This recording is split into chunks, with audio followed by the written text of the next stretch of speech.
Bonjour Ed. Could you Bonjour, Judith. could you tell me if the crisis is still here in the art market or not? We don't know. We are lost. First, many Yeah, companies were closing down, and now there's this big crisis.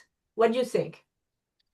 yeah. No, I think the crisis or the perceived crisis is over. I think the market has adjusted to a new reality, and that reality is centered around um, more classic, more modern, more blue chip, uh, um, more highly regarded works of art from the late 19th and 20th century. Um, we've seen a little bit of a flight from, the movements that drove the market recently. Contemporary artists' work is um, still hasn't really found its level in the market. But I think the market is now fully engaged in classic blue chip stuff. So we saw wonderful prices for Picasso, Matisse, Pollock, some Even of the Yves sort of Klein, major names. even Yves Exactly. Klein. But and Sorry? so Yves Yeah. Klein. And Yves Klein, exactly. And so Um, what will happen to contemporary art? Very contemporary. I think the market will definitely continue to improve as the overall market, because what we've done, the sales this week have been a huge confidence boost to the art market generally. I think hopefully the narrative is going to change, and this sort of the doom spiral of the last 2 or 3 years of reporting sort of endless declines in values and businesses in the art market. I hope that is now going to be replaced by a much more confident message about how important art is and the valuations around important works of art. I also think The price are lower.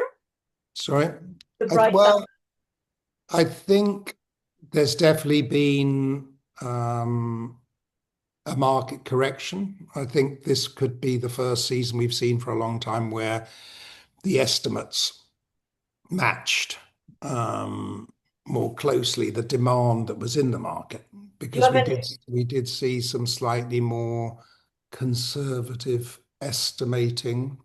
like what? Um, well, I mean, Elaine Wynn's Corn, that she bought for 27 million in 2021.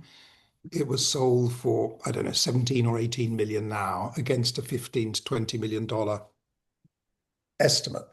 Mm. So that shows you that the auction house and the seller, were realistic about the price, because I think, if you bought something for 27 million recently, you might want a 25 to 35 million dollar estimate on it or something. And that has been a problem, getting the expectations of the sellers aligned with the marketplace through the estimating.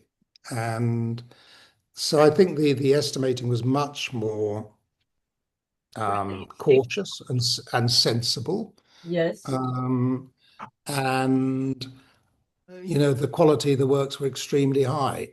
This was probably an unusual season in recent times, because there was so much classic modern art there, and really quite not much of the more contemporary works of art that have been tried, that drove the market between 2014 and 2022, really.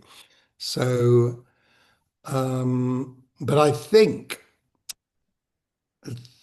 I think modern art is there for, you know, very wealthy collectors looking for blue chip works of art and investments. As the market grows and retains and gets strong again, new buyers will want something else, because there isn't enough modern art to fulfill the desires of people putting together new collections, etc. There is a lack of supply in those areas. So I think we will see the re-emergence of collecting contemporary art, but where that is actually going to go, we don't know. I mean, the movements of women artists, artists of color, those movements have come, they've been absorbed. The market is now where it is for them. What's next?